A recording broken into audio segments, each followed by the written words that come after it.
सर्व 13 तालुक्यातल्या आणि माझ्या दोन्ही शहरातल्या 21च्या 21 आमदारांनी भाग घेऊन ते केलेलं आहे आणि त्यामध्ये बराच वेळ आम्ही दिला.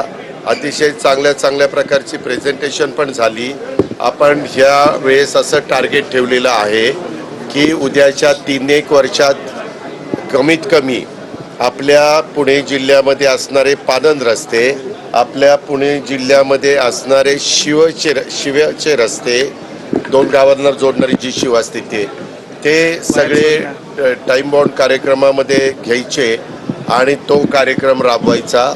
तसंच आम्ही जी काही कामं DPC मार्फत होतात त्याचा दर्जा चांगला राहण्याच्या करताच आपण लवकर मीटिंग घेतली आणि ही सगळी कामं आपल्याला डिसेंबर एंडपर्यंत पूर्ण करायची, जेणेकरून नंतरच्या काळामध्ये एखादी एजन्सी लावून आपण ज्या कामाला पैसा दिला ते काम संपूर्ण पैसा व्यवस्थितपणे तिथं खर्च झाला आहे का, या सगळ्या गोष्टीचं आम्ही नियोजन केलेलं आहे.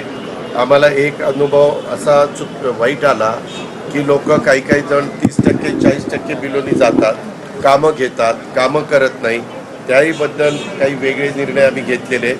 ज्याला कुणाला तितके टक्के बिलोनी जायचं त्यांनी जेवढा बिलोनी गेला तेवढी रक्कम तिथं डिपॉझिट म्हणून भरायची, तरच त्याला तिथं टेंडर द्यायचं. असे काही त्याच्यामध्ये वेगवेगळ्या सूचना आलेल्या आहेत.